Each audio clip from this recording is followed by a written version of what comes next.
Hello, everybody listening to the Fairweather podcast. It's the 100th time that I have said it today. Not today, in general. You're joined by your boy Suave, and I'm here with my dog A-Rod. We finally made it to 100. We've been talking about episode 100 for like 50 episodes now. Like, yo, I think when we hit like 25 or 50, ever since then, we're like, yo, 100's not that far away. Not, man. It really wasn't. And it all came to fruition. Hard work, dedication, sports every day. Of course, there's something to talk about. Even we think we don't have anything to talk about, we still have something to talk about. And Yeah, it's been a great ride, and I'm glad I get to do it with you, man. We're the 1-2 punch, and I love it. 100. All I ask is y'all keep it with me 100. All right. We got a lot in store today. It's crazy. It's like all these sports are like in playoffs, and even I feel like every sport right now except for baseball is like scary and it's very important right now. And any day could be your last playing or whatever. But we still got a lot. We got some football. We're winding down on the season. I mean, on the off season, kind of, as far as like free agency and the draft. So as we go into the summer, we're gonna talk about some storylines that we may or may not be following, or might need some attention. NBA playoffs. Um, there's a lot going on. Well, as we're recording right now, the Knicks and the Heat are playing. So make sure y'all check in on your boy A-Rod. Because I'm not sure how it's about to end by the end of the show. Because the show is going to end as this show is ending, probably. So Can I say one thing? If yeah, anything, I'm proud of this team. I said get to the second round. Didn't I say that when we were doing the show? I said get to the second round. yeah. But I wouldn't want to get they're a generally young team. swept out of the second round, though. No, I mean, I wasn't even expecting them to get there. I said get there, and it was tough, and it was the mission was originally just beat Donovan Mitchell, so we can stick it to him and Yeah, show we didn't need, and it shows. Like, but Jimmy Butler, man, the dude is an amazing player. And I was telling KK before, there's only two players in my mind that can conjure a team just like get a bunch of nobodies or just get the team to rally around them, and that's LeBron James and Jimmy Butler. That's the only two guys that I can really see to get it done. And with Jimmy Butler, it's like scraps, basically. He gets yeah. it done with scraps. And LeBron James just commands what he wants. We all know that. But it's insane. I can't hate Jimmy Butler. He's probably one of my favorite players. Oh, It's yeah, so just yeah, I I have love that. I love that dude, man. I miss him in Philly. yeah, I gotta root against him now though. So it's You it's know tough. But the Heat got five undrafted players in their rotation. Five. I think it's 7, to be honest with you. Is it seven? Oh, they It all. might Yeah, be you're right. 7. It says they have five undrafted players in the 10-man rotation. They also have two undrafted players in the. Yeah, yeah. Ooh, boy. All right. So yeah, and then all NBA teams came out just in time. So I can't wait to get to that because I got a lot to say. And then a lot of Yeah. shit going on in baseball. And then yeah, so let's start. Kick it off. First and foremost, with football. Obviously, you've been watching your Jets over the last couple weeks. You know, finally kind of solidify what your roster is going to look like. I'm the same with the Eagles. You know, we went into this offseason not really knowing what was next in story. Both of us, honestly, I knew we were losing a lot of people. The Allen Iverson, the Aaron Rodgers news started to come out a little bit later after that. So it's been like now that we kind of know what our team's going to look like. You know, it's starting to feel like everything is calmed down, right? But Yeah. obviously, there's a lot of other storylines that you're probably intrigued with. So I want you to tell me. First of all, we have our first guest. It's Bobby Goodrich. Who is Oh, Bobby? Bobby. Bobby's my friend. We Bobby's gonna give oh you a dude. minute, Bobby. We gonna give Bobby a minute.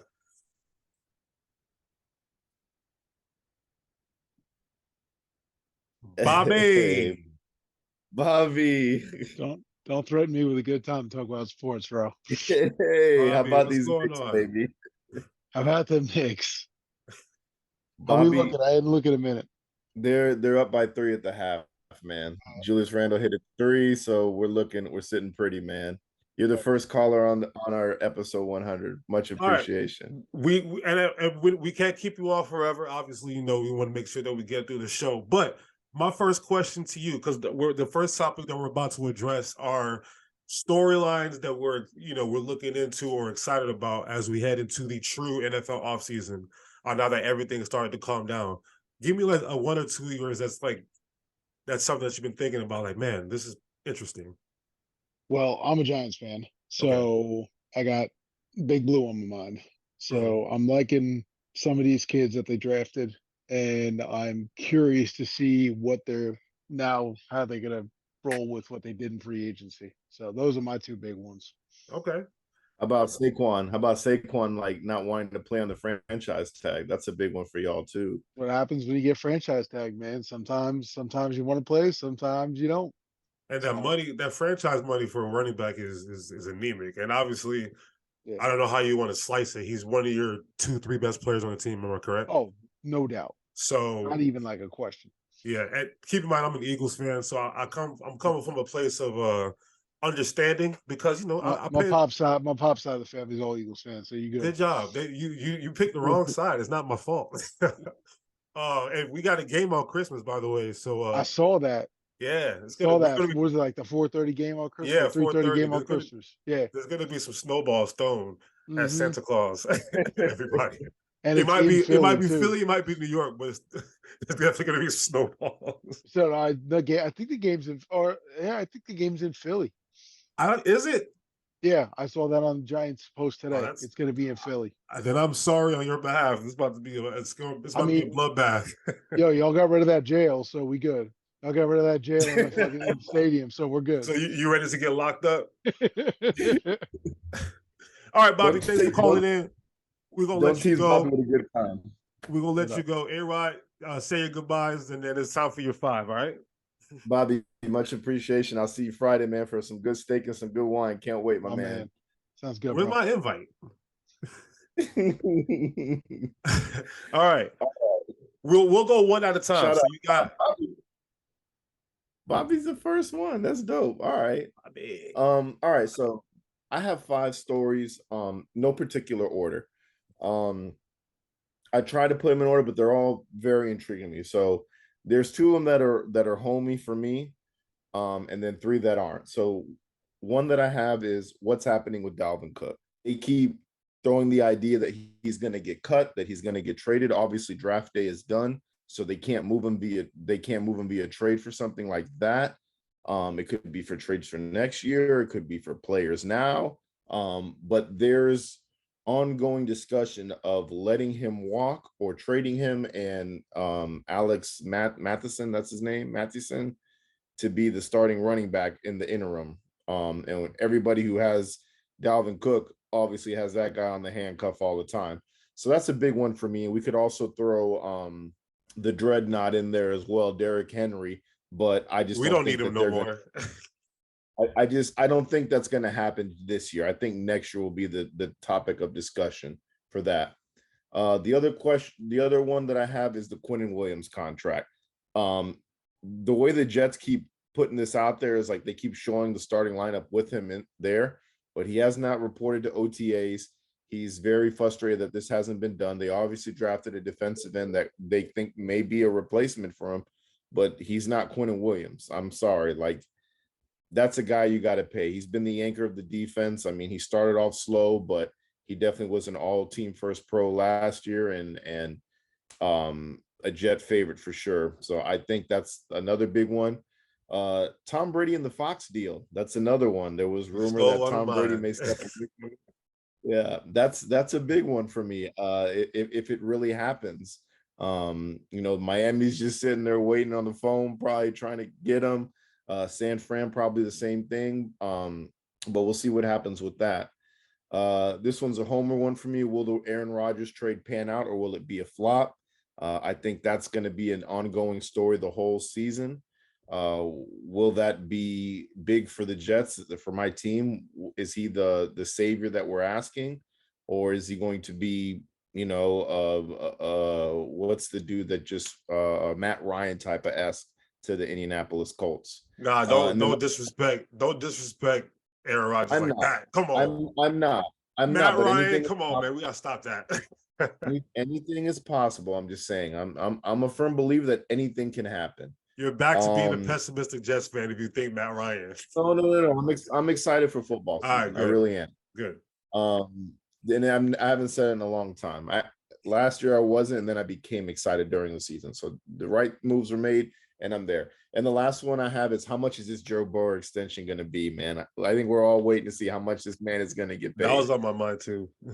Yeah, that's probably my biggest one is what's going to be the breaking of the bank for Joe Burrow, because every year we see somebody gets paid, we're like, damn, he got paid, and then somebody balls out and is, damn, he got paid. So it's 5th-year option for Burrow, and he's got to get paid. Like, they got to work on a deal for him, and it's a no-brainer that Cincinnati is going to keep him. That's why they've been keeping payroll down all these years to find this franchise player and keep him. So those are my 5.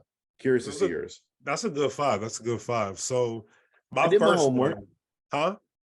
I did my homework. It's episode 100. I'm happy you came prepared. You should see the amount of tabs I have open right now. You see, I'm always Mr. Information Junkie, so I'm always trying to see what's going on. I got a lot of tabs open, so I can come back with anything. But my first one, kind of spin off of one of yours, is Jordan Love. We obviously know what Brett Favre became when he took over. We obviously know what Aaron Rodgers became when he took over. You know how like the Steelers have only had like 3 coaches in the last 50 years or something like that? It's like the same thing, like similar thing with the Packers. Like the Packers have only had, they've only had 2 quarterbacks up until now since 95. So that's crazy, right? So I want to see how Jordan Love handles it. I feel that the fact that he's been behind Aaron Rodgers this whole time, and Green Bay actually addressed some needs for the offense in the draft too, I think they're going to make sure that he's set up to succeed. And then I think the defense is good too. So a lot of people are just assuming that Green Bay is just going to fall to the wayside. I don't think it's going to happen like that. I think they'll be in contention. Detroit's obviously looking good. Minnesota's obviously looking good. The Lions, that's the other one. The Bears got a little bit better, but I think Green Bay is. I think Jordan Love's going to have a decent rookie year. Well, it's not a rookie year, but you know what I mean.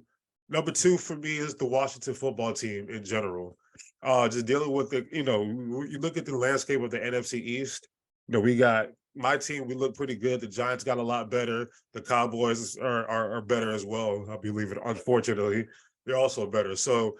And you can look at the strength of schedule. Like we have the number 1 strength of schedule based on our season last year.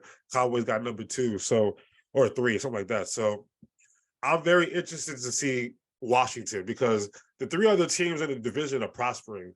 You guys have dropped all the way down to Sam Howell as the person that you want to carry your back. It's like, what am I supposed to do with that? You guys are still in the middle of this purchase for the Commanders with Josh Harris. And today, the NFL's Finance Committee raises some concern about the bid, and it's a lot going on there. We still got the scandal that they've been dealing with the former owner, with Jay Gruden, John Gruden, that whole situation, just the whole workplace in Washington. So I feel like while the other 3 teams are prospering, and then Chase Young, they're not even picking up his option. He might not be a football team player. Wait, commander. He might not be a commander. That is the correct nomenclature for that, football player, but commander now. You know what's worse is the fact that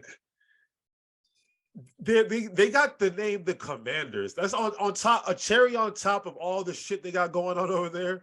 They decided to name their team the Commander. So to me, Washington is not in a very good spot. So whoever takes over that team, and however that works, has a lot of work on their hands.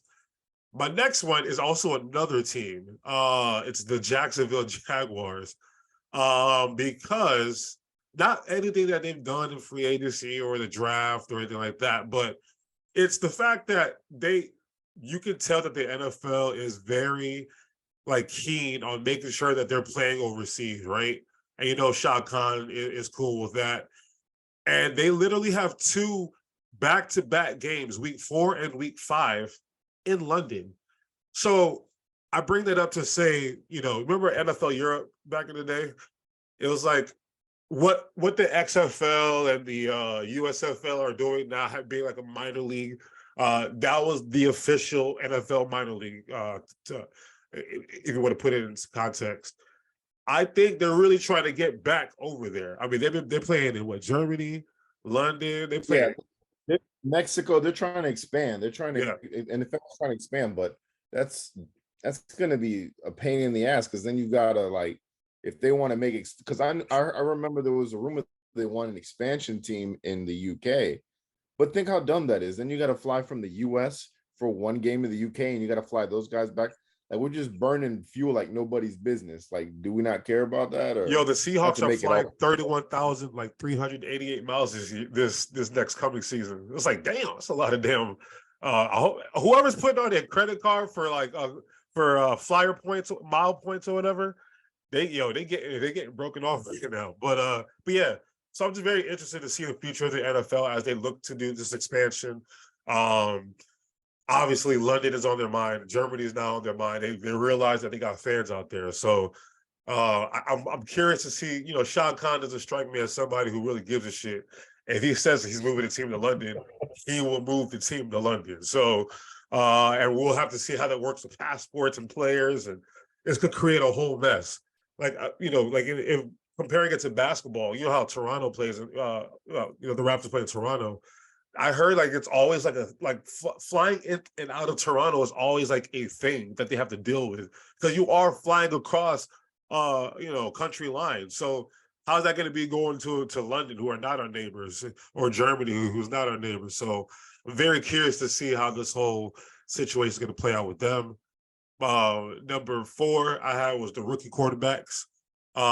Every year, we're all high on like 3 or 4 or 5 rookie quarterbacks, and only 1.5 ever pan out. You know what I mean? So it's like, are they going to pan out? Like, is it going to, who's going to be the one that doesn't do well? Anthony Richardson, Will Levis. Is it going to be? What if it's Bryce Young? What if it's C.J. Stroud? So, it's always like, who you get, what organization you get drafted to, always makes a huge difference on how your career is going to turn out. So I'm very curious to see who's going to be the struggling one. Who's going to be the Zach Wilson, etc. And then my last one, it's Tom Brady. Like, until the clock strikes 12, I can't ever rule anything out with him. So, like you said, like, he's might not be calling Fox games in 2024. I don't know what he's pursuing. I don't know if he's, I don't know. All I know is that he lives in Miami now. He officially retired from the Bucks, so he is technically a free agent or whatnot. And it's funny, NFL teams will reach out to you if you're retired, because Andrew Luck was getting reached out to the last couple weeks. Commander, another commander issue. Like, what are they doing? So those are my 5. As far as like the Eagles, I just want to make sure. My biggest fear is that, yes, we have, we got better, but we literally do have the toughest schedule this year. Last year we had the easiest schedule. That's why I was like, hey, we're going to the Super Bowl. Now that we're playing the big dog, I want to see how we do as an Eagles fan. But that's all I got on that. All right. Also, there was a few people in that was trying to get in, and I don't know, they're not in. So I don't know if you know what's going on with these folks, but I don't know. Hey, it's not my problem. Anyway, we're moving on. You got anything else for the NFL with the Jets? You worried about anything? Anything as you heard from Aaron Rodgers? Press conference? Like he's like I told you, he's done his world tour in New York. I'm ready for football. Like I'm ready for basketball to end for me, to be honest. I'm ready for baseball season to start, and then I'm ready for football right after. Yeah, don't count yourself out yet, bro. The Knicks are still there. But yeah, man, they're a pure headache. It just doesn't look like the same Knicks that we saw against Cleveland. It looks more like panic mode in a way. Like there's a guy at the 3-point line and he's looking to pass it and he's wide open. take that three. Josh Hart should be raining threes. He was raining threes in Cleveland, but he looks scared. And Jalen Brunson can't hit threes, but at least he's creating shots and facilitating. So I've got no issues with that. Yeah. But Julius Randle looks defeated. What I've been telling you about Julius Randle, I swear every time it's like it's important. I don't know, man. I don't know, man. I agree with you. I understand like the competitiveness and not winning and things like that. Like I get that. They're saying Miami wanted it more, and they don't know if they wanted more.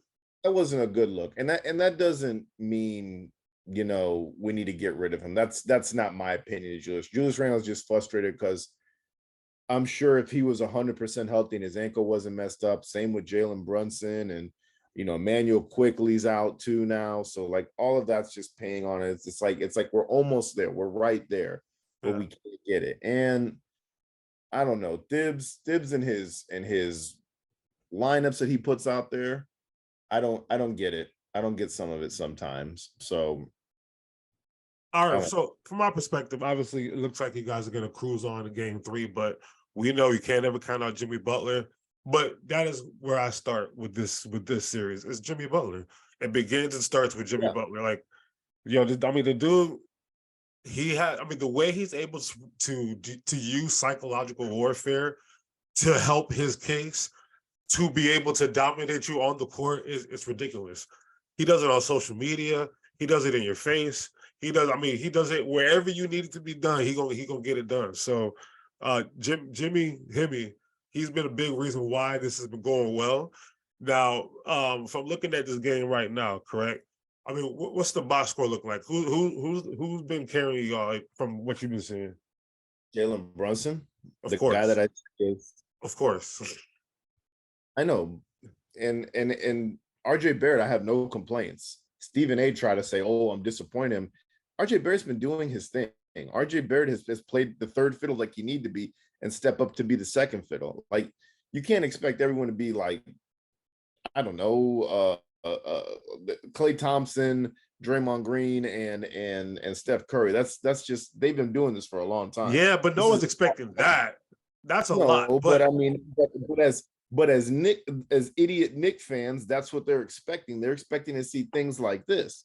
Like you've got your facilitator who can score in Jalen Brunson, and then you have Julius Randle who should be bullying dudes down low or on the wing hitting his threes or hitting his side shots, and RJ Barrett doing everything else. He's been good at defense. He's been good at scoring. Like I praise RJ Barrett. I've got a lot of praise for him. And Mitchell Robinson, like he's been crashing the boards, and Hartenstein too. Like they're doing good, but it's just like the last 2 games they couldn't get shots to hit, and that's on them. And this 3-ball, this live by the 3-ball is super annoying to me.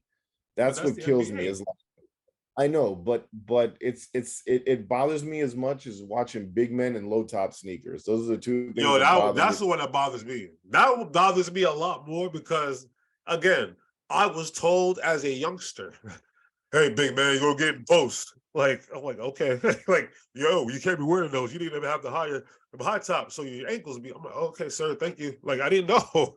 So yeah, that's something I learned at the age of 10.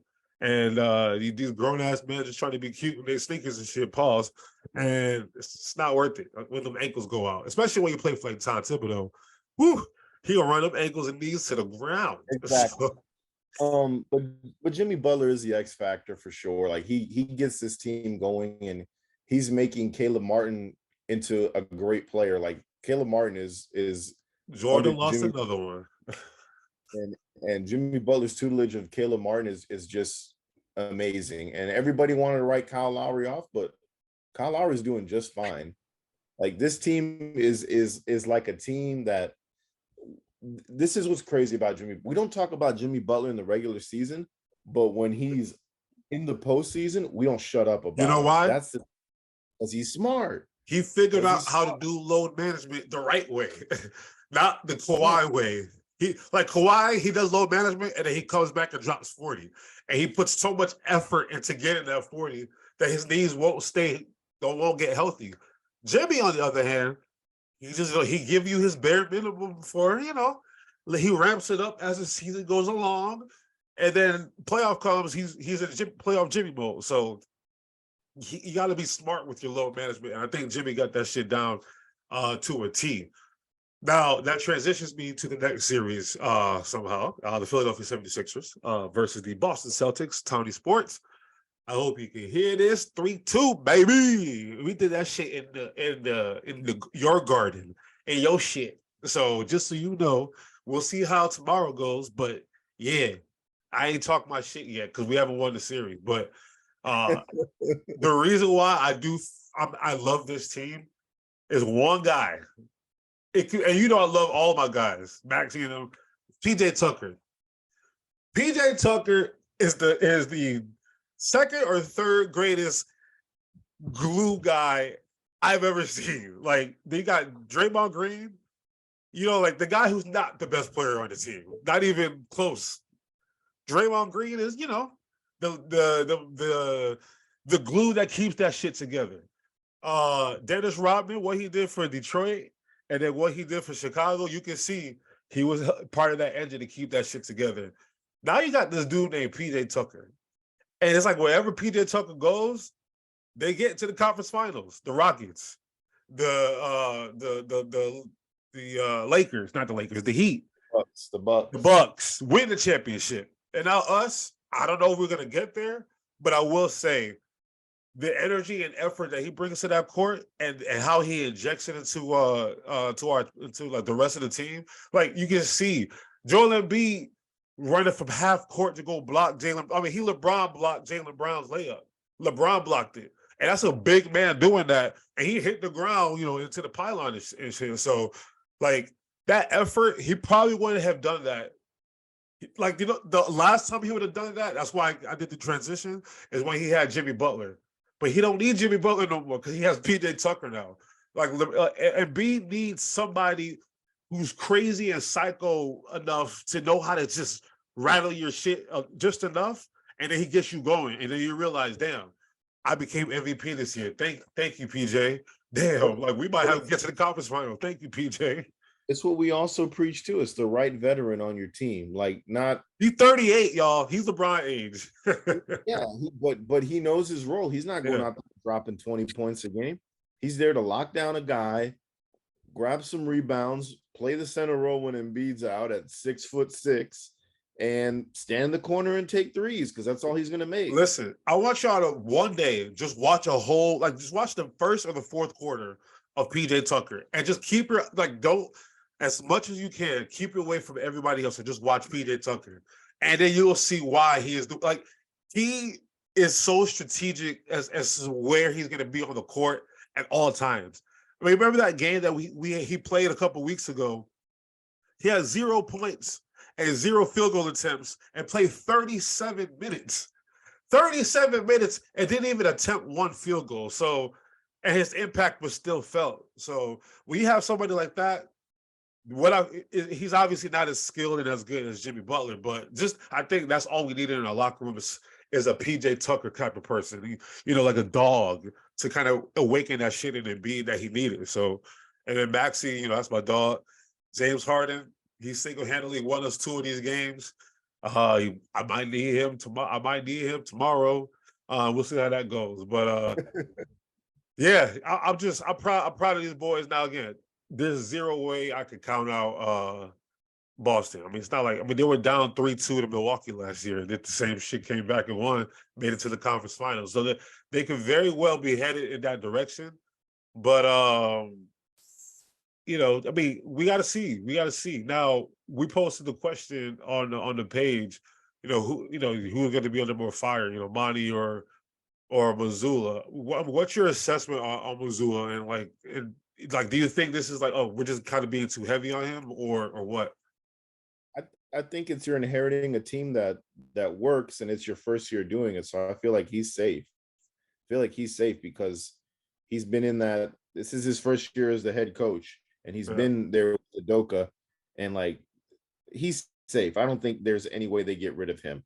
But Monty Williams, I feel like when you get KD, you get baggage with KD, and it's demands wins. That's the baggage. And if you can't win with KD, then we've got to get something But else. technically, you could say the same thing about Bron. Like, what you win a championship, you get shipped off the next year. It don't matter. Yeah, no. Absolutely. Same thing Yeah. with Bron too. Like if Yeah. you can't win it with Bron, you gone. Like Yeah. if you get these two superstars, even Kyrie too. I mean, Kyrie, I feel like is the same thing too in a way. But like if you get these No, superstars, Kyrie is normally the common denominator. But when you have LeBron and KD, the coach is the common denominator. yeah, that's You about to get you're right Nash and Monty Williams fired in the same year. I retract that. Yeah. If you've got like the top two superstars in basketball that have been there for the last, almost 20 years now, yeah, and you can't win with them, especially like KD, who's just bucket after bucket after bucket, then yeah, you're on the hot seat. And I hate that for Monty Williams because I like him a lot. he's just like think Tony Dungy, good guy, he is. He is. My cousin met him at like a Christian camp or whatever, and he was, talking about his faith and his family and all of that. He's a New York Knick, came out of Notre Dame, good dude. But I just feel like what he wants to get out of this team, I feel like there's a whole lot of clashing egos in Phoenix. I feel like Chris Paul is trying to tie it down, and then it's like Booker knows his role. I'm the star. And then you got DeAndre. No, I'm the guy. I'm the first round pick. What do you mean? Yeah. And then you got KD in here saying, like, I just want to hoop and I'm going to be better than both of you. So it doesn't matter. So I don't know. There's too many clashing things. For some reason, everything in Phoenix never smells right. If you're a sports team in Arizona, it just don't smell right. I mean, even the owner got pushed down by by Jokic the other day. Like he get caught in the crossfires. Yeah, but he came out and said like I know, but that shit was crazy. When obviously, if we didn't know what happened by this point, when it first happened, I was like, "Yo, oh shit," you know what I mean? Like it's. I wouldn't say they're the commanders of the NBA because clearly they're not that.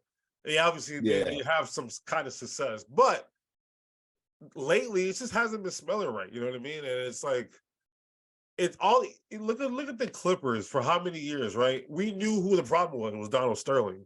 The moment they got Donald Sterling out of there and Ballmer into there, shit's been moving. They building their own arena, moving. So it's like all it takes is getting the idiot in the room who's just using the team for money laundering, whatever the hell they be doing. We get them out. You put in somebody who actually gives a shit, and you see the difference. So I'm very concerned about Phoenix. If we want to kind of just transition to that series, and I'm concerned for Monty. I think so. From watching the games, right? And what have I been saying on this show and on Twitter for the last how many months? Phoenix just became Brooklyn of the West. Like they don't got good defensive players no more. Chris Paul can't play defense no more, or his hamstring gonna pop. And DeAndre Ayton, he's just out there. You know what I'm saying? Collecting. He's just out there collecting paychecks at this point. Like I've been watching him closely, and I used to want to like him because he has like some Nigerian in him as well. So I'm like, I like this dude, but nah, he.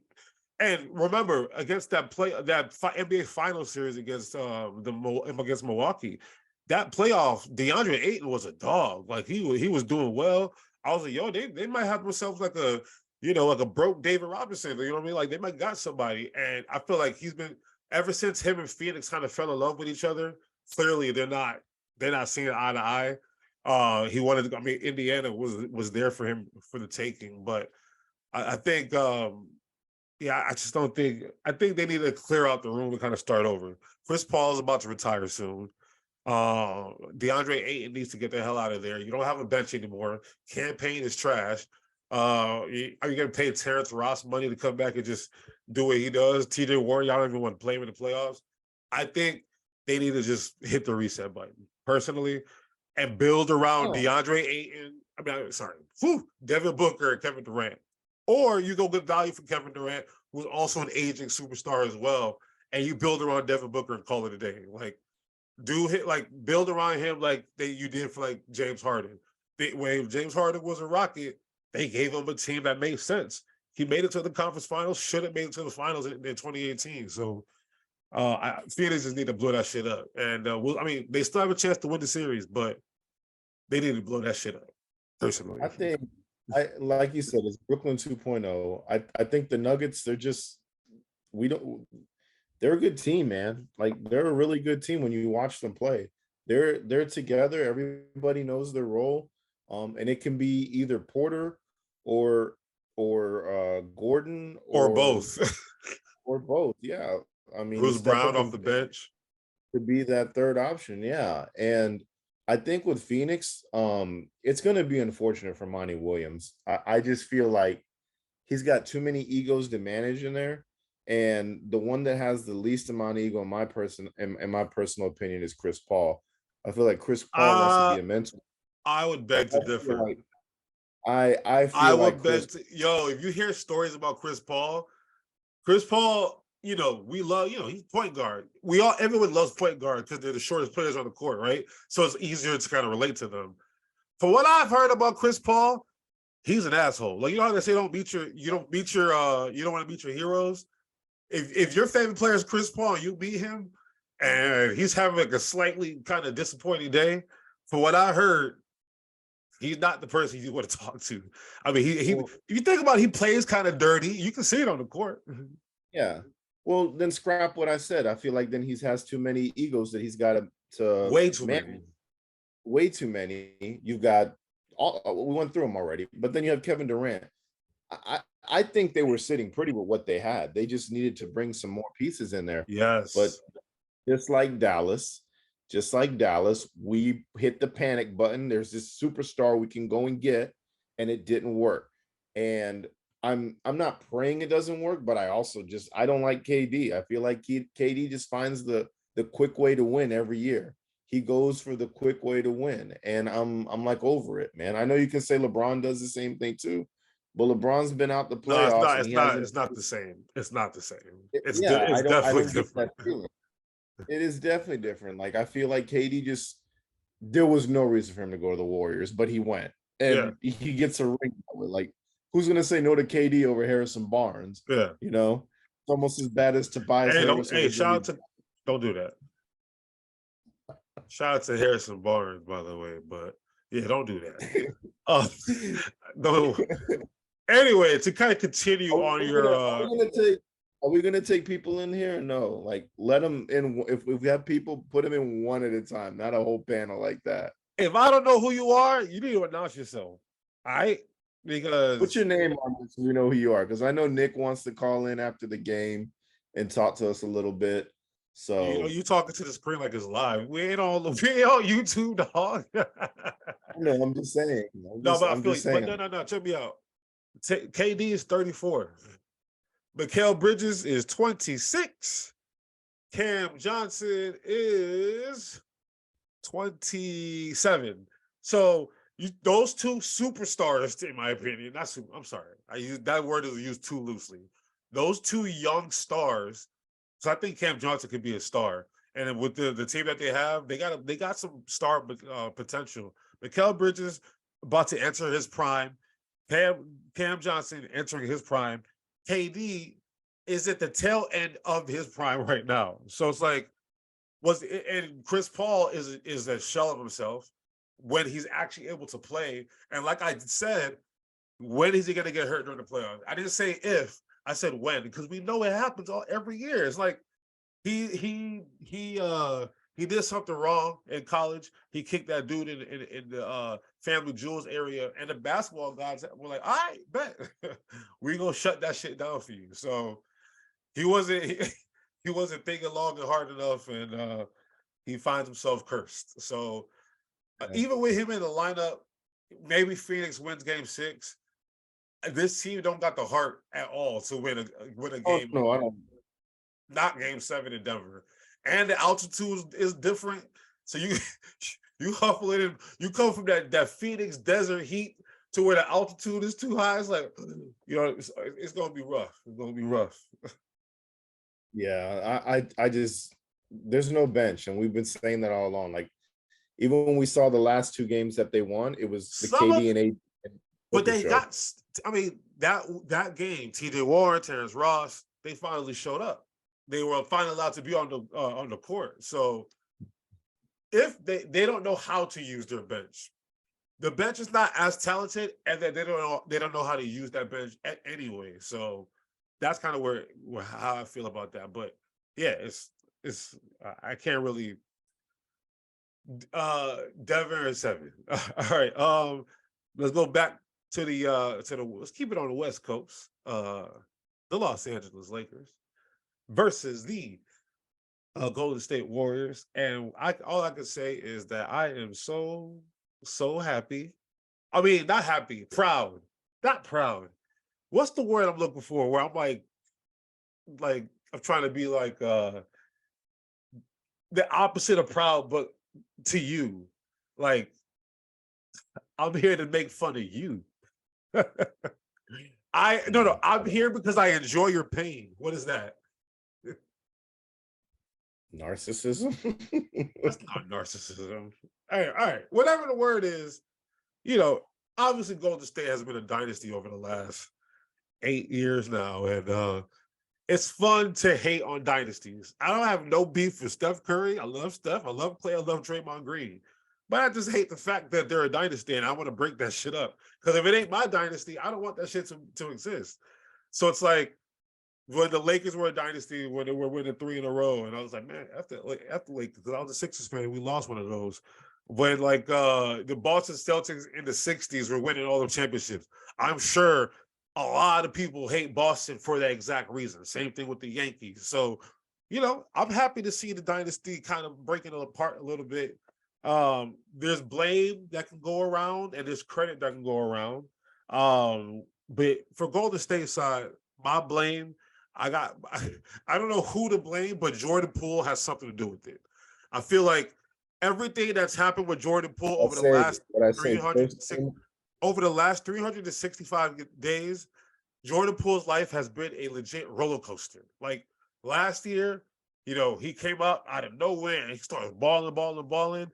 He becomes, this, important player for the Phoenix Suns en route to a championship. And he gets broken off. His salary increased tenfold, and everything looks fantastic, right? And then some random day in August or September, a video comes out of Draymond Green knocking the hell out of him. I mean, he Hadouken his ass, bro. It was crazy. So your boys are wild. So we were all able to see that happen, right? And then the season kind of go along, and the preseason, after he got hit in the face, he was balling. He was seeing girls in the crowd and be like, all right, bitch, I'm a ball right now. Like, he was looking good early this year. And then there was a part in which he wasn't.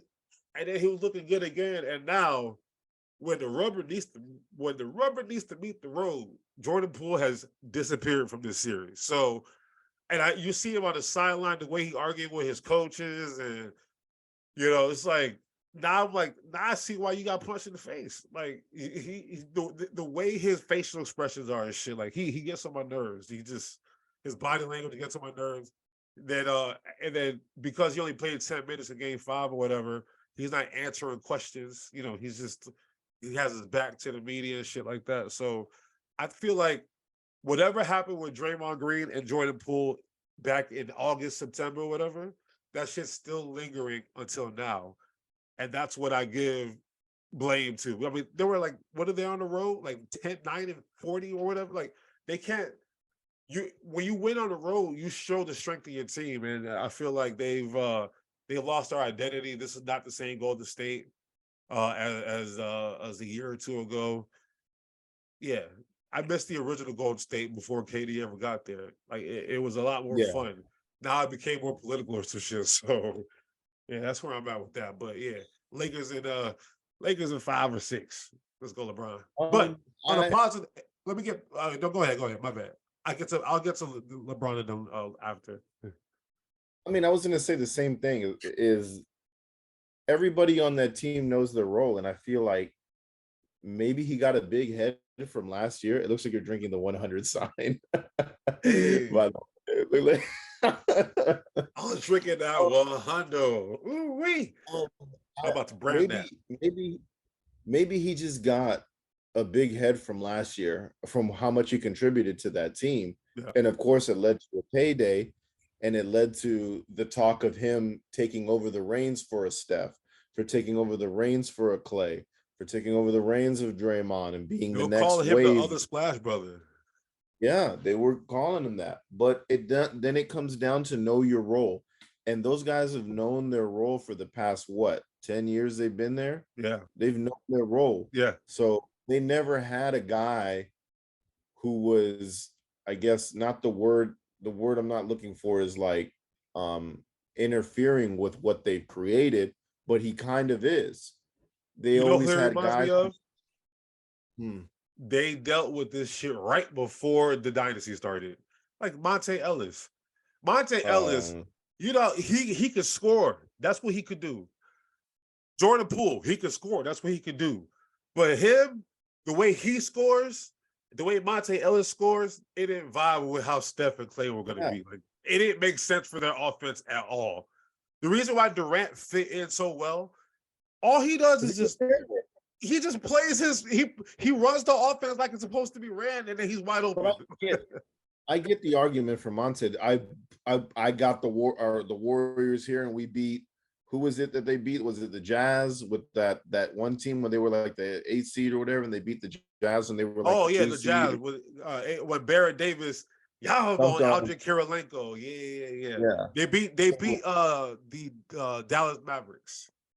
Yeah, so it's like you forgot about me, but we see the greatness that happened after that. It got better for the Warriors, but in terms of Jordan Poole, it's like I think he wants a bigger role, and Steve Kerr is a great coach, and he says this is the role you're going to play.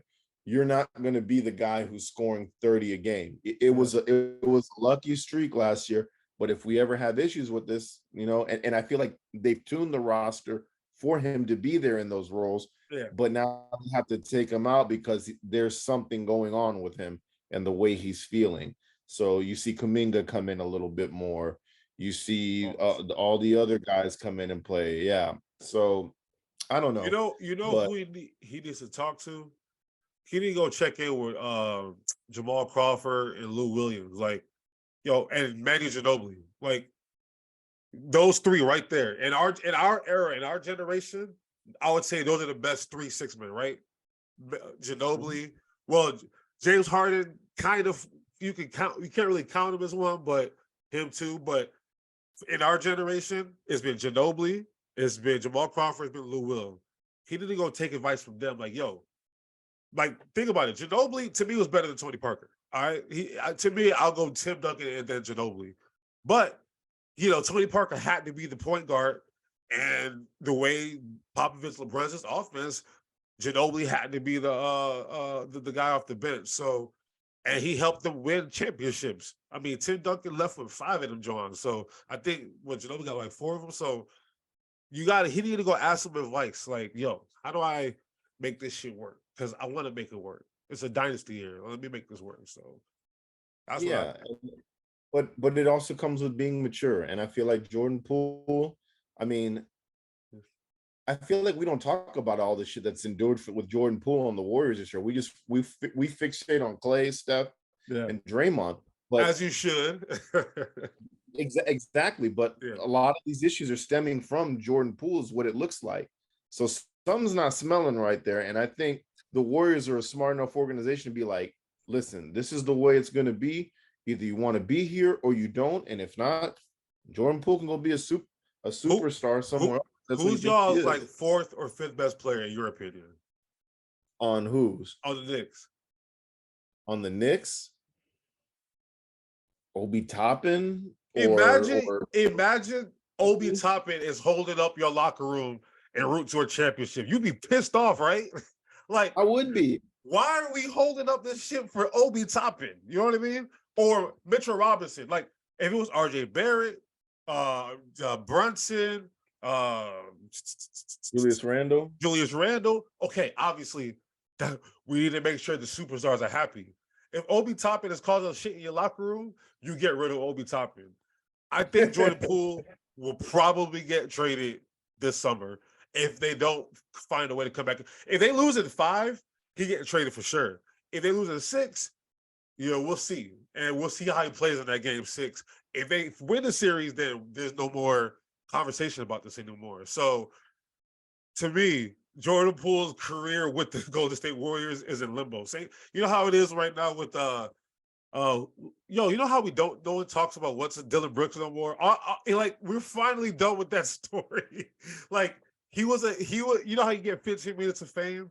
He got his 15 minutes and nobody talked about Dylan Brooks no more. But anyway, we know how his career is in limbo right now. Like, where the hell is he gonna end up? I feel like Jordan Poole is on the edge of that, and for different reasons. Because to me, you can definitely see he's a cancer in the locker room. I can just see it, the way he carries himself, the way he is, his maturity level. And this is a guy that went to the University of Michigan, so I'm gonna be hard on him. He's from Draymond's state. They're from the same state. They're both from Michigan. I mean, granted, Draymond Green went to Michigan State. Shout out to Michigan, baby. But at the same time, it's like you think it comes with your maturity. I feel like he's just very immature, and this is just me peering in and just trying to put the pieces together without looking at the writer or whatever. So I like the Warriors personally, and if there's anything I like more is the Warriors and a LeBron James matchup in the playoffs, because that's A1 basketball. That's how it's supposed to be. I haven't missed a game, man. And dude, if anything that I love LeBron James for, I mean, obviously his talent, his off the court stuff, but the same thing that Jimmy Butler can do with the team. Both of them have this whisper of players. And Lonnie Walker is a good player. All right. Lonnie Walker is a very good player. He's got a very sad story where he was molested by a family member and all this stuff, but he was in the pop system.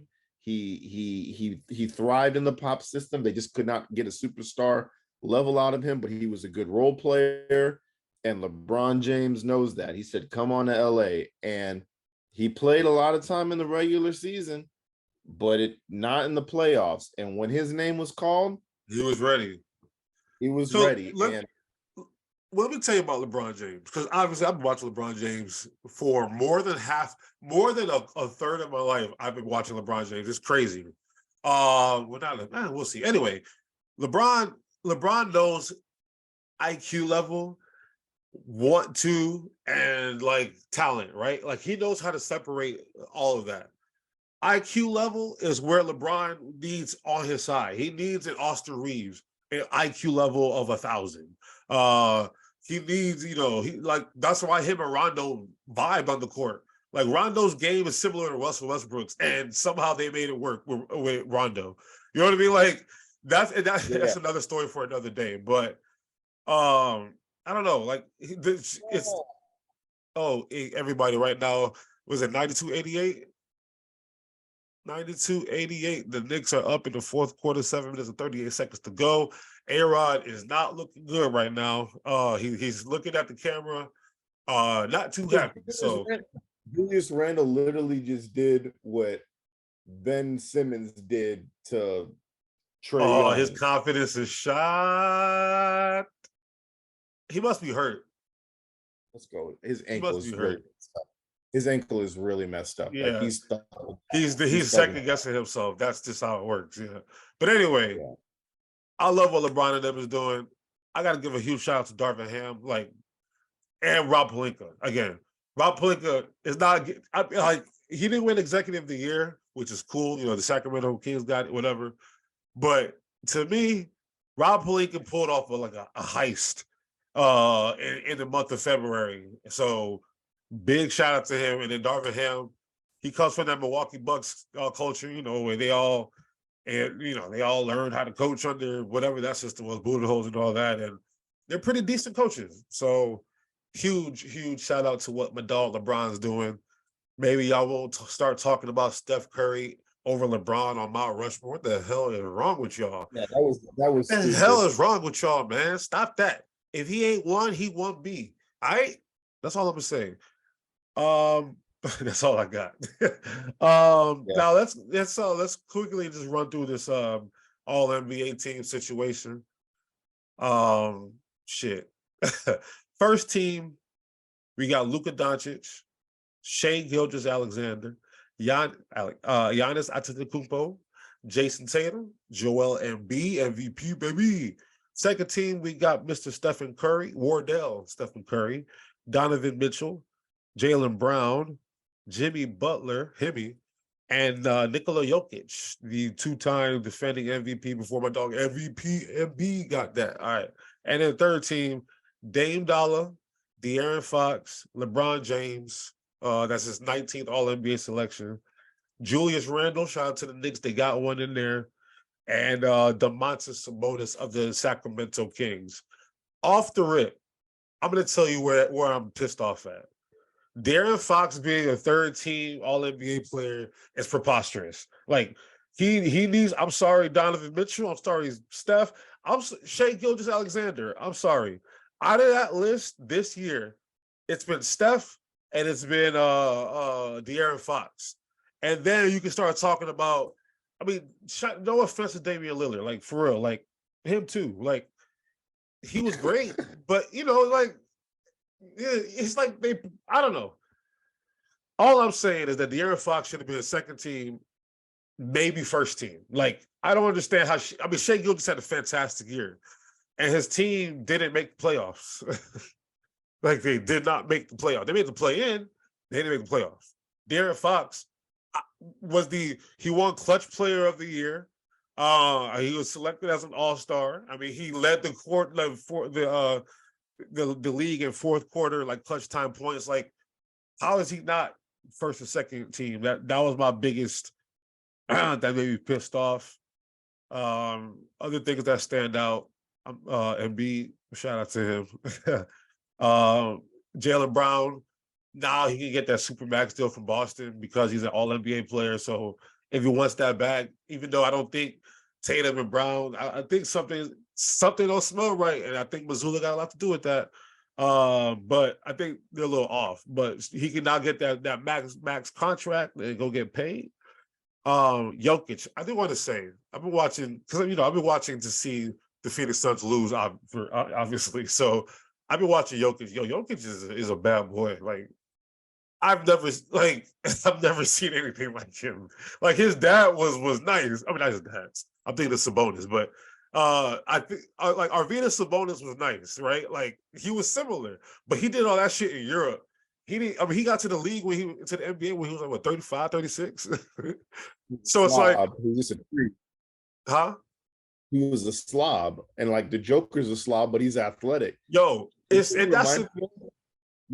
reminds me of like those dudes that are like running on the logs. That's what I feel like when I watch him go up and down the court. He's just like, yeah, bro, like all over the place. And he gets things done. Had adjustment. All right, bro. Like, for real. Like, I watch this dude play. I'm like who his court vision, and he's a humble dude too. We talk about like good guys in the NBA, Jokic, Giannis, like, those good guys, Steph Curry, like, they don't rub nobody's the wrong way. They just nice guys that you just have to, appreciate. And I really appreciate his game. I always get hard on him because, like, pause, I always give him a hard time, pause, because, Embiid versus Jokic thing, MVP voting and stuff like that. It got me pissed off. Like, yo, Jokic is all right, but we actually watching him play. It was the same thing I did with Ben Simmons and Donovan Mitchell. Like, I didn't give a shit about Donovan Mitchell because I had Ben Simmons. At that time, I was a fan. Now that I pulled the curtains back, this dude, Donovan Mitchell, is 20,000 times better than Ben Simmons. So, I'm seeing that with Jokic. Like, he's a dog, for real. And then Damian Lillard, the third team, I don't know. I don't know. What stood out for you? Honestly, I have no issues with the way it was ordered up. my only gripe with the NBA teams is like, are we counting a center now? Is that what we're doing? Because it used to be backcourt. It's hard to explain. I don't know. I think they said like 2 front court players or 2 backcourt. I think it's 2 backcourt players or something like that. So technically, it's not a center. It's not a center. Well, I think Joker should be on first team. It makes no sense that he's not there if that's how we're doing it. Because I feel like how B is better than Jokic this year. Listen to me. 2 front court players and 3 backcourt players, right? Not including a center, right? Like we're doing an all-star thing. Yeah. So it makes no sense to me that he's not there in the first team. He's first in the West. He's second in MVP votes. It should be Giannis, Embiid, and Joker as the 3 representing the. I gotta the put Tatum. I mean, they had you were talking about the best record. They had the best record in the better conference this year, Boston. And Jason Tatum, like you see him evolve, like for real. Oh, I agree. Don't get me wrong. I mean, like, and then the argument for SGA or Donovan Mitchell. I mean, you can either or rotational for me there. But SGA just I'm putting De'Aaron Fox over both of them. I'm sorry. I'm putting De'Aaron Fox this season. I'm not saying he's better. I'm just saying, I mean, all right, SGA, I will give him this. He averaged 30 points a game. Huh? He averaged 30-something a game. Yeah, he averaged 31 points a game. So I'll give him that. De'Aaron Fox averaged 24, 25 points a game. I mean, if we're doing it by points, then that's cool. I just think what he did for the Sacramento Kings to get them to where they got to, I think he did have a lot to do with that. That brings me to my next point is like, what is this all based off of? Because SGA made a first round exit out. Didn't he? He was first round, or was he playing? He was playing. They playing his ass out of his play. And Luka didn't even make it to the playoffs. Neither did Dame. And I have no problem with Dame. Dame had an amazing season. We didn't talk about Dame enough. But this 32.2 points a game. How many games did Dame miss? Because then he played 58 games. That's the problem. And that's the other point. Next season, they kick in that new shit where if you don't play the minimum of games, you're not going to be able to be considered for an award. And you know who was on that list this year? There's no KD. There's no AD. There's no Booker. There's no Kyrie. And there's no Ja Morant on this list. Yo, Kyrie did not make the list. Ja Morant? Ja? I think, you think that off the court shit stopped him? I don't know. All I know is those are the names that stood out to me that didn't make the list. And when I look at Dame's name on there, respectable name, in my opinion, yes, he deserves it. If he took him off, I wouldn't be never mind. But he missed a lot of games, and they also withheld him from games at the end of the season too. Yep. So I'll put in Ja Morant and Damian Lillard spot personally. Like, he played more games, and his team made the playoffs. So he obviously had an impact on their team being a 3 seed in the playoff, or a 2 seed in the playoff, a 2 seed, mind you. So I think they used that off the court shit against him for him not to be on there. I think he tweeted something out in disappointment. KD, he's not eligible. He's not eligible for a Supermax deal now. Ooh, that's a good point. Yeah. They did him dirty. They did him dirty for real. Damn, they did him dirty for real, for real. Yeah, shit. And if it's a message from the league, like I'm a little 50-50 on it, to be honest with you. Like, one, play stupid games, win stupid prizes, but also at the same time, you're fucking with somebody's money at this point. But also, you're the face of the NBA. You're going to be the face of the NBA. Set a right example for people, And then also, once again, like, who's voting for this shit? I want to see the people who are with agendas, media members with ulterior motives. Can you imagine? Can you imagine if Skip Bayless had a vote? Can you imagine? There'll be a year that LeBron averages 38, 10, and 12, and he should be unanimous. And then they 70 wins, right? And they should make it to the play, all that shit. And he should be unanimous. And then you'll see 70 writers voted for so and so. One voted for Kevin Durant. Like what? So it's voters with an opinion. To me, you know how like the NFL does like the NFL 100. Shout out to the 100 episode. But you know how they do the NFL 100? Like that's voted by players. So I feel like the players should have a huge impact, like the way they do the All-Star game. Keep the fans out of it, but like it should be writers and it should be the players, because the players should very much so influence like who was really killing me this year. So that's how I do it. That's how I do it. But yeah, Devin Booker. Hey, and if you look at the games played, I'm just looking at all these. It's like nobody plays NBA games anymore. So I'm seeing 58, 66.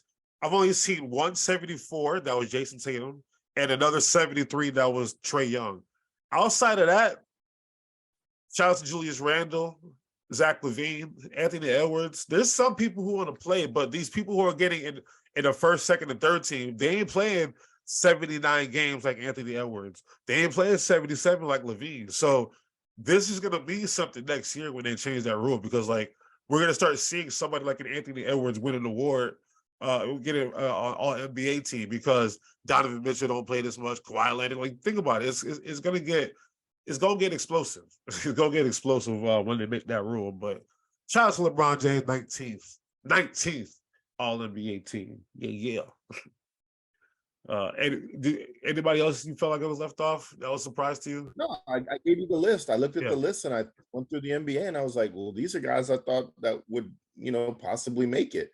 Like, no Kevin Durant is big. I guess Kevin Durant missed a lot of games.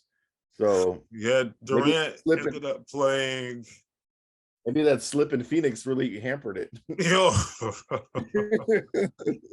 leave that man alone, man. I can't stand him, man. I'm sorry. He didn't do nothing to you, dog. All he did was win a couple championships and ruin LeBron James' legacy.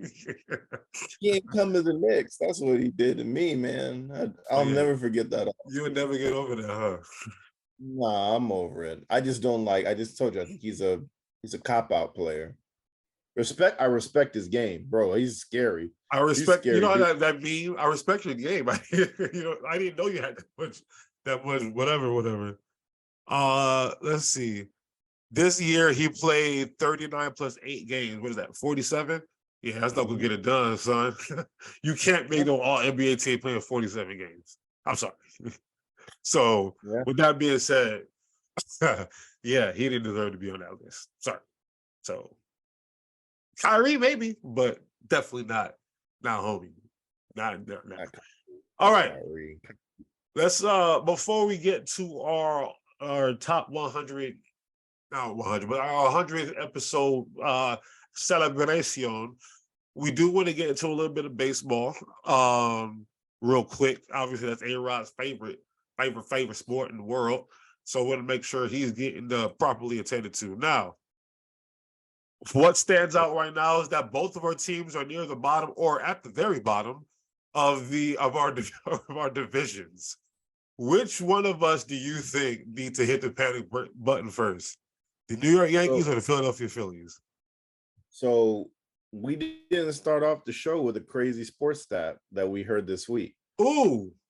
I've got mine right now.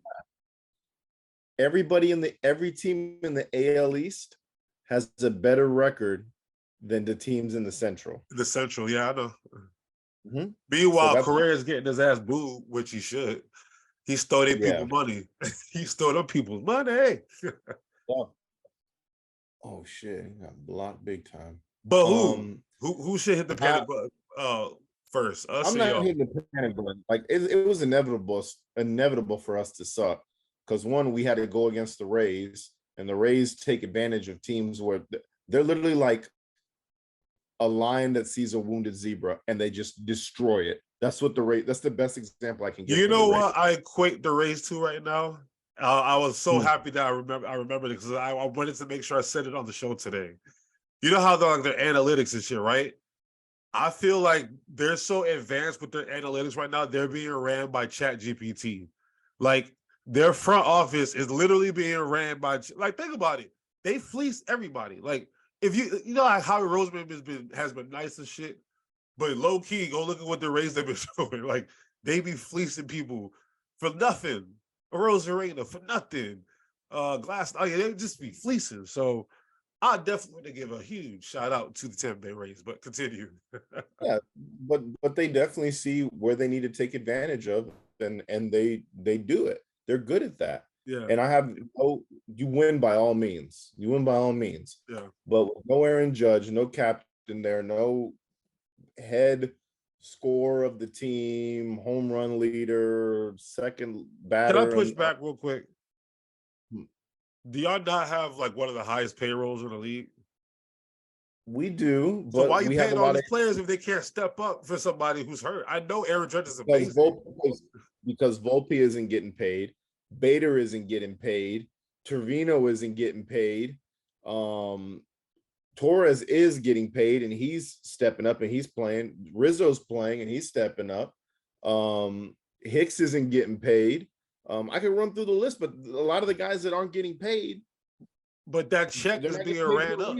That check is still getting ran up. And if you don't have depth to make sure it works. The guys, if we want to play this game, there's a lot of guys on your team that are getting paid and they ain't stepping up. I'm not arguing that fact, but y'all, I'm the same. I'm in the same boat as you. I know, but what I'm saying is the guys that are getting paid, they aren't there, most of them. A lot of them aren't there. And it's more of the pitching staff. The pitching staff isn't healthy. When you're reeling in Clark Schmidt to go pitch games, like it's a headache to watch that guy. He got to win. He got to win yesterday in Oakland. I mean, once again, we're taking advantage of a crap team, and we sweep them, which is good. I get that. Take advantage of those the Rays situations. been doing that all year. Yeah, exactly. They're finding holes and they're taking advantage where they can, and they're good at that. They're very good at that. And they're masterminds. They went against Garrett Cole and beat him. And I knew they were going to beat him because they own Garrett Cole. And you know who they threw in there to pitch in the beginning of the game? Their starter was a relief guy. He pitched 1 inning, and then another guy came in and pitched. Shit, that's disrespectful. It is disrespectful. That's disrespectful. It is, but it's oh my God. They know how to do it. So I'm not hitting the panic button on us. We just swept the A's, and the A's are what, 8 and 30? Yeah. So how are they so ass? They don't have a single player on that team that you could name. Holy shit. And if it is, it's because you play fantasy baseball and you look at who you want to pick up. Yeah. 8 and 30? They're bad. Jeez Louise, bro. There's not one marketable guy on that team. But the AL East is really tight. So yeah. I'm not worried about us. I'm more worried about you guys, is what I'm more worried about. Tell me why you're worried about my babies. I'm worried about y'all because the pitching just ain't intact. You went and spent a lot of money to go get pitching, and they ain't doing shit. Exactly. And obviously not having Bryce Harper there, like as much as I can't stand Bryce Harper, I've found a new love for him though. I have. And he's found his calling in with the Phillies, and he's a vocal person on that team. So he's the reason why we got Trey Turner. Yeah, he's the reason you got Trey Turner. Correct. Also, Trey Turner wanted to go back east. So yeah, I knew that, but he could have went to Atlanta, but he came home to you boys. So I think not having him there for a bit. I also think he ramped up his program to get back to the baseball a little too quick. Tommy John, baby, that's yeah. They're going to try him out at first base. I heard he was feeling grounders at first. So I mean, I think that's smart for him to do. The way you're not right. Shit. Right. I mean, shit. We got what's his name, son? Roger Clemens' son. We good. But they also, like, baseball gets a hard on because players that can play multiple positions, they can give guys days off and stuff like that. If you can learn a position and be good at it, you know, I think that's good. I think San Diego tried it with Nelson Cruz a little bit. The Rays did it last year with Nelson Cruz, or the year before with Nelson Cruz. And a lot of guys at the end of their career, they either become first basemen or DHs. So, but he's not coming to his career.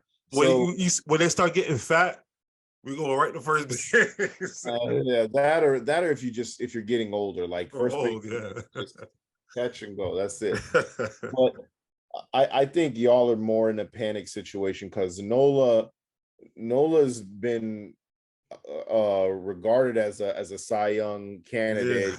He's been to All-Star games. He's been the ace for them for so long. And Zach Wheeler's good, but if these guys are dealing and you're counting on them to stay out there longer and you're not producing for them, like, I don't know. It's just tough. I put it more on the pitching. The hitters are there for the Phillies. They're hitting.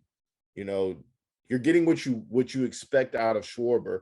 20-something RBIs, 8 home runs, 20-something runs with a 230 batting average. That's what he's going to get. Cool. I'll take it. And a lot of heart. A lot of clutch. Yeah, a lot of clutch. I'll take it. But I mean, everybody else is doing their job. Marsh is having a great time. I'm really loving this Brandon Marsh kid. Like he was the top prospect, and they decided to keep Joe Adell, who was ranked number 1 in the can't break into the lineup. Yeah, he can't break into the lineup. Exactly. Because they gave him a chance last year. What the hell you do with that? The year before that, Marsh played better than him. So they moved Marsh and opened up that spot. And then what they go get? Mike Trout's twin. But Kimbrel, when he got Kimbrel, who's a head case now, he gave him Moniac. He's a shell of himself. Hey, so he was clutch last night. He got some done. Yeah, but he'll get you those, and he'll also give up. He'll also give up games too. I know. You went and got not Hector Neris. You went and got the dude from Detroit. He hasn't shown up. Eduardo? No, the closer. Oh, we're talking about pitching. We got Sir Anthony. We got Sir Anthony's my next. Alvarado. No, Alvarado's been lights out. Now he's on the IL for you. I know, and Kimbrel. Who am I missing? I can't think of his name. I can see it. He has like little braids, Dominican dude. Tawan? No, he's a closer. A closer. He's a relief guy. He played with Detroit last year. Y'all got him beginning of this year or last year you traded for him. I don't remember. But anyways, Sir Anthony was locked down last year, and this year he's in his head. So yeah, it's annoying. He's your closer. He's your closer. Oh, Soto. Yeah. Gregory Soto. Yeah. So he hasn't been what he was in Detroit. And Sir Anthony, I think for him to be better, they have to put him in low leverage situations. Come on. Low leverage situations. God, this is so stressful to watch. Yo, I'm so proud of A-Rod. He's keeping it together right now. This is 33 seconds left on the clock on my stream, man. He's keeping it together. It's a 6-point game, man. Jimmy Butler's still on the court. All right, so low leverage situations for Sir Anthony Dominguez until you can put him in those high leverage ones. And then you're going to have to get it out of Kimbrel. You're going to have to get it out of Soto. Those are the two guys that should be being thrown into there. But and then, of course, Alvarado. So well, and think about it. Ranger Suarez is getting ready to come back. He's a starter. Matt Strahm, he's showing me something. He's a long relief pitcher. So long relief pitchers can start games for you. Exactly. Because we need to just follow the Rays what they do. Because like think about it, in the playoffs last year. No. We should. Everybody has a long relief pitcher on their team. Why do you think Clark Schmidt is starting games for us? Okay. I get it. All I'm saying is that we have the versatility to make this shit work. And I'm just nervous that we haven't figured out how to use our versatility. But Bryce Harper is back prematurely. But shout out to him for being a dog. We gotta pitch better. We gotta close better. I also don't really like your manager, in my opinion. I don't think we were motivated last year after after y'all boy. It was y'all boy. Out of there. No, but I just don't think he has. He's a great journeyman bench coach. Yeah, he's old, bro. Like, bro, I don't think he's the guy for the job. with this roster and this amount of money that's being spent, Yeah, nah. he is the right guy. We need to go Obviously, get Buster Olney. Mr. Only. Let me go get Buster Olney. Yeah, but looking at your team, like you guys have everything. I Like you should know. be. That's what's frustrating about this shit. Yeah.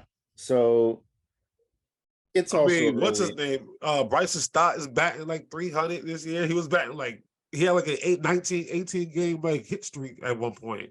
Trey Turner is like he never left or whatever. We getting some timely hits. Castellanos has picked that shit back up. Like I've been very happy with Castellanos. Like last year, he was I don't know what the hell is going on, but he's back. Your core is there, and your core is healthy, and Yeah. you've gotten more than what you expected out of Stott. You've gotten more than what you expected out of Brandon Marsh, and you've got homeboy back. You got Bryce Harper back. You got Bryce Harper back. And Bone has been fitting in nice in the lineup too. Yeah. So looking at your pitching staff now, Zach Wheeler, Aaron Nola, Tawan Walker, and then Bailey Falter. I have no idea who that guy is, if he's worth the shit. Like he's probably a long guy that's going in there. When it gets down to that, it ain't like that. But you took a gamble on Jeff Hoffman. Jeff Hoffman, I'm gonna tell you Jeff Hoffman's career. He pitched in Colorado majority of his career. What happens in Colorado? Weed. I mean, besides that, for pitchers in Colorado, what happens? Because everybody hitting home runs in there. Exactly, dead air. So not a good scenery. You know where he went next? To the Cincinnati Reds. Let's talk about how great they've been the last 10, 15 years. Okay, so just throw Jeff Hoffman's career in with that. He hasn't had the right situations. He hasn't had the right situations, and the Knicks win, baby. John Starks. Shout out to John Starks. Let's go. All right. Oh God, I can sleep easy tonight. Maybe I get my wish of LeBron win tonight too. So we'll see. But Strom should definitely be your guy. He's your long relief guy, but he should be your back end guy for the pitching staff. You got Nick Nelson from us a long time ago, or for like 2 years ago. You got him.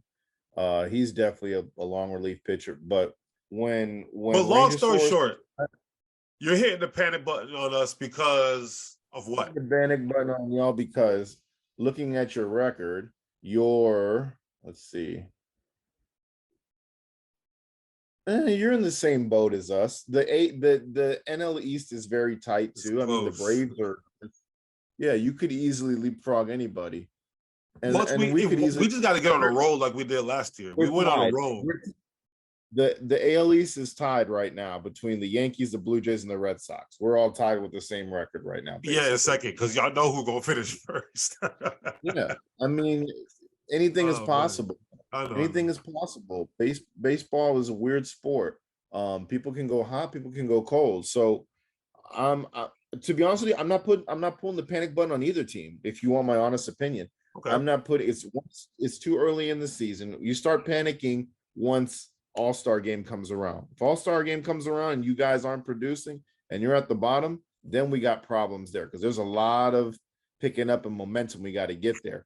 And both of our teams are in very competitive divisions. Outside of the Nationals and yours, the Marlins made the right moves. Yeah, but you know my thing with the Marlins, obviously, if you just look at the standings, they show that they're in second place right now.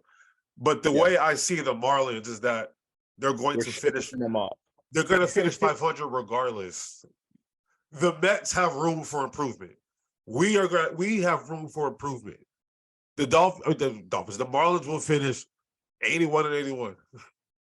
Outside, I want you to eat your words on that because the Marlins beat us one year in the World Series, and I bet you don't know one player on that team outside of Juan Pierre. Pudge Rodriguez, Dontrell Willis. Okay. What's that second baseman? Shit. Castillo. That's not who I'm thinking of. Luis Castillo was the second baseman. Miguel Cabrera? He barely played, He but was yes, on he that was on. team. Y'all had But he barely. we got a special one coming in right now. We got a special one. A Bring former, him in. a former, a former person, a member, a guest of this show before. He's been locked in with us since Dizzy Day One. He is a proud Miami Heat fan. He hangs out with Udonis Haslam and Two Live Crew. Ladies and gentlemen, we have Nick Wilk, Mr. Nick. He gone. He just walked away. Oh, he walked away to get his Heat hat. All right. I had to get my Heat hat. So, A-Rod, your season goes on for 2 more days. Good for you. You get to enjoy 2 more days. I want you to know that every time Obi Toppin touches the ball, this man shoots me a text message and says, "God, I love this man for what he does." First play of the game, turnover, and it's air ball. The first one he texted me tonight was, what did he say? Obi's first touch, air ball. Love it. No, today he was all right. He started off good because he had an alley-oop first play. Yeah, exactly. What he should be doing. Yeah, but he's about to go see Jimmy Butler in Miami. And all roads end to Miami, y'all. Because all right, tell me, Nick, what do you see from your team compared from what you saw from him in the regular season? No, and now it's just the defensive. Like every possession for the Knicks, especially down in the crunch time, was hard. You got Gabe Vincent harassing their point guard, whether it's Jalen Brunson or Quickly. He Quickly didn't play today, but on the defensive end, we're just making everything tough for them. To be honest, without Tyler Hero, we're fine because he's one of the worst defensive players in the league. We still have Duncan Robinson and Max Strus in there, so but yeah, they get open. And they're always open. They're always open somehow. When I watch the Heat, it's called they run an offense. but when I watch the Heat play against us, all I see is Steph Curry patterns out there running around, and a guy's open, and I gotta watch my guy who should be guarding him running in the opposite end of the court to try and block him, and he's making a three. Yeah, Duncan Robinson, you saw him today. He was going off today. He's got that Reggie Miller in him. He was just moving without the ball. Yeah. People were setting screens for him. If he got open, he used a pump fake and then drive to the lane and try to kick it. He's been doing good, but he could play a little bit better defense. But all right, so I'm fine with it. Play the regular season. let's assume that the Miami Heat win this playoff round, right? Yeah. Next up for y'all could be a potential Philadelphia 76er matchup or a Boston Celtic matchup. Now, I'm not going to ask who would you rather see, but what I am going to ask is, do you think y'all still got enough juice in the tank and enough depth to deal with Boston or Philadelphia, my Philadelphia 76ers? Yeah, come on, bro. We have Jimmy Butler, bro. Come on. Jimmy Butler is like Jordan right now. He's going off. Yo, we got the MVP, baby. I understand that. We got PJ Tucker. PJ Tucker gonna lock that shit up. You know that. Hey, if anybody can get in Embiid's ear, we all know who it is. It's Jimmy. But PJ Tucker not gonna let him get close to him. That's what we need a bully. MVP on your team, yes, but he's hurt. He's playing hurt. He's got I couldn't tell. I can't tell. Yeah, he's no. Are they gonna? You think they're gonna close it out next game? I don't want to make any predictions. All I'm gonna say, I don't want to jinx nothing or nothing. But all I'm gonna say is, I am happy with the fact that we won 2 games in Boston. 2 games in Boston, like this team that we have struggled to beat for the last 20, 30 years. We got 2 of them in Boston. So to me, that shows that this team is finally tough enough to deal with Boston. These last 2 years, we had soft-ass Ben Simmons, soft-ass Jahlil Okafor, soft-ass everybody, and couldn't deal with Boston. Then we got the big bully, PJ Tucker. When we had Jimmy Butler, the big bully came out of Embiid. And then Jimmy leaves, and he's a little puppy. And then now PJ Tucker's their MVP, 33 points a game, 10 he had a dominant season. So I think PJ Tucker gives us the edge that we need because we got a PJ Tucker, they got a Marcus Smart. Who's? I mean, y'all got Jimmy Butler. Who's like another dog on your team that plays that actually plays? Caleb Martin. He's a dog like that. Yeah, he barked like that. Yeah, he's been playing tough lately. Okay. Yeah, Jimmy gets it.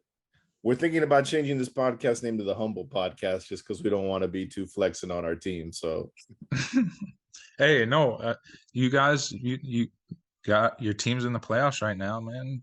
It's a good time for you guys. Knicks, 76ers, bro, it's a good time for you guys. So, and then the Knicks. All we need is County Sports and Joel. We'll have the whole. Oh yeah, the Celtics. The Celtics. Yeah. So yeah, no, I just wanted to also want to come on and say congratulations, guys, on your 100th episode. You guys are, cool with me. Thank you for having me on the podcast one episode. That was dope. I had a good time. Hopefully we can make it happen another time. But yeah, I just want to come on and show some love to my guys. Real quick, we got you on here. Talk to me about the Packers. What do you think? How you feel about Jordan Love and them? No, I don't know. I don't want to talk about them. No, we got to talk about it. Nick and I got a lot of like symbiotic stuff going on right here in the sports world. With the Heat, the Knicks, the Rodgers coming in New York, like a lot of stuff going on. How do you feel, though? I mean, I'm not expecting much from the Packers this year. There's like no leadership on the team. Like we also aren't gonna re-sign Mercedes Lewis. I heard that. Like he's a veteran guy. You know where he's going. Might be going to the Jets. But like with the Packers, there's just no leadership, and Jordan Love. Like I don't know. I would say like 4 wins this year max. Whoa, 4? 4. I mean, the schedule hasn't come out. I'm still gonna go to a game. Schedule comes out tomorrow. I got a good infrastructure over there, though. No, I don't think so. Like you don't think Aaron Jones is a leader? It's just all like young guys. Like who's our oldest player? Like Bakhtiari? He's a clown. No. He chugs beers. Who is your oldest player? I think it's the Bakhtiari or the kicker O'Donnell. Oh God, y'all in trouble. The punter. We don't have Mason Crosby anymore. He's gone too. Oh shit! I ain't got nothing in the locker room. Might be well, I think I don't think 4 wins. I think y'all still. I mean, y'all did some good things in the draft. I think Jordan Love might. I mean, how close to Aaron Rodgers? Not as a talent, but as an accomplishment for the Packers. Because think about it, all the talent in the world, he only got y'all 1 Super Bowl, and that's it, right? So, do you think Jordan Love might have it in him to at least get a Super Bowl, maybe a Super Bowl and an MVP or something like that? I don't know about that. I mean, it's just too early to tell. I mean, the guy's played 1 regular season game in the NFL. He started 1 regular season game. Yeah. That was when Rodgers had COVID versus the Chiefs. And I mean, and then he got in a little bit versus the Eagles last year, and he got a touchdown pass. He played well that game. I was scared. Yeah, he played well. But it's just you don't know. I mean, I just haven't seen much from him. Like, and the same thing like when Aaron Rodgers took over. Like nobody really know. Like I remember when I was watching the Packers versus the Cowboys, and Brett Favre got hurt one game, and I was like, oh, who's this Beach Boy bum Aaron Rodgers coming in the game? He's terrible.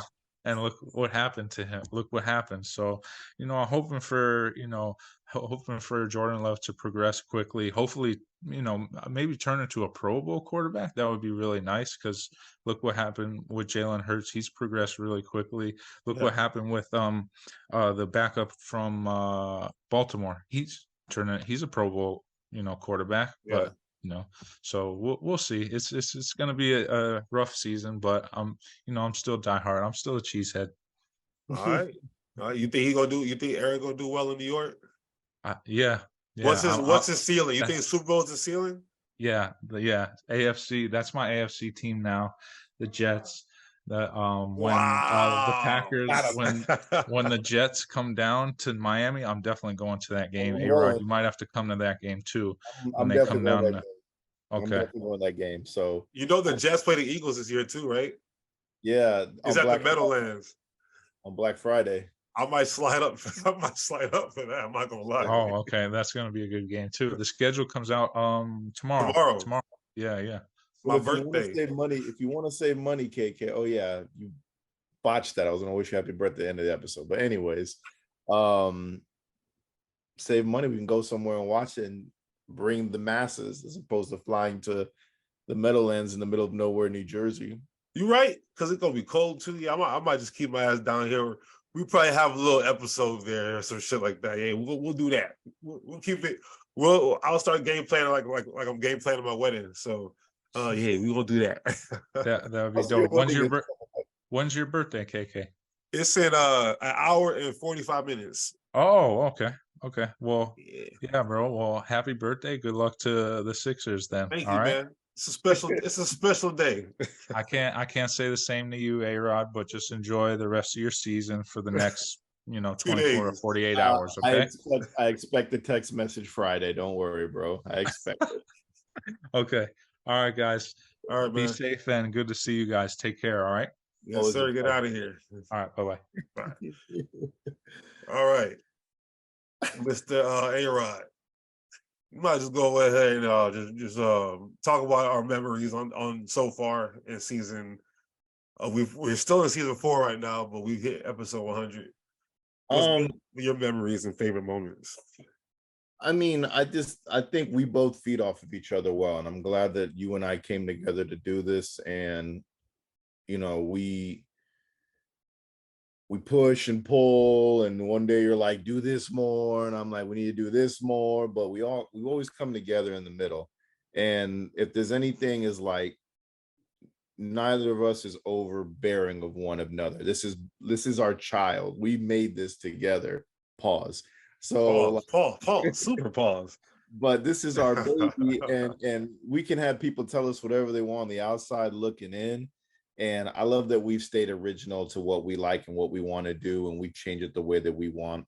I also think that we have some amazing guests on here from Townie Sports that are regulars, and Sammy and Vic, to Real Bucks Talk with Mike Pless that comes on. We've had my buddy Carlos Bedoya, aka Loso, battle rapper, very talented athlete. We have one of the biggest budding stars in the Tampa Bay area and media, and Ruth the Truth. We've had Christina, Jerome, Gino, or your boy Gio, Gene Thomas from Buck What You Heard, Jamal, and of course Nick that was just on here. My boy Jerome. Yeah.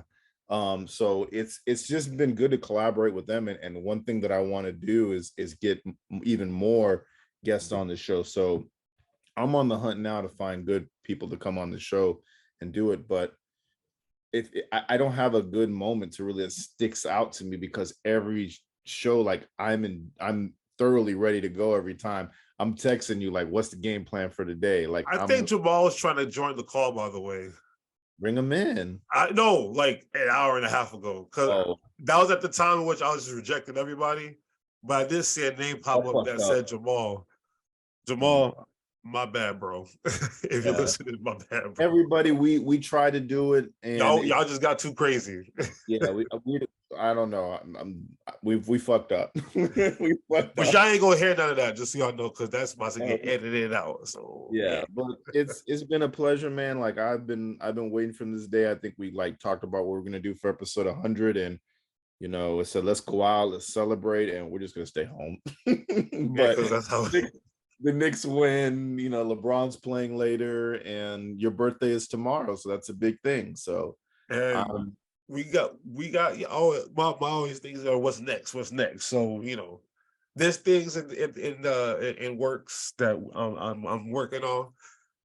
Once they come into fruition more, I'll be a little bit more vocal about it. But a change is coming. Things are coming. It's about to get lit up in this joint. What is it? 3 years? When do we start this? End of 2020, right? Yeah. Damn, bro. It's almost 3. We're about to hit 3 years. So yeah, appreciate it. On to the next hundo. Where can they find us, Mr. A-Rod? Thank you guys. If you've been rocking with us for these 100 episodes, we really appreciate it. Like, follow, share. Yeah, and if you aren't, and this is your first time listening, or you're telling somebody and they're listening, like and subscribe to us. We're all over social media. You can find us on Twitter at @fair_weatherpod. You can find us on watch the reels that we be dropping. Hey, that's what I forgot. Before I continue with that, this is the master behind the reels. And every day I'm like texting them, we got 200 likes, we got 1,000 likes, we have 5,000. Is like it's because of KK's pop work, baby. It's pop work. KK's reels and his reasoning of understanding clickbait material that people like and what they're gonna see. So thank you so much for that, KK. But you can find us on Twitter at @fair_weatherpod. You can find us on Facebook, Instagram, YouTube. Search the Fair Weather Podcast, and where you subscribe or listen to podcasts that you can catch the audio there. Words of advice, my man. Hey, stay humble. Stay humble. Podcast. And that's literally it. Adios.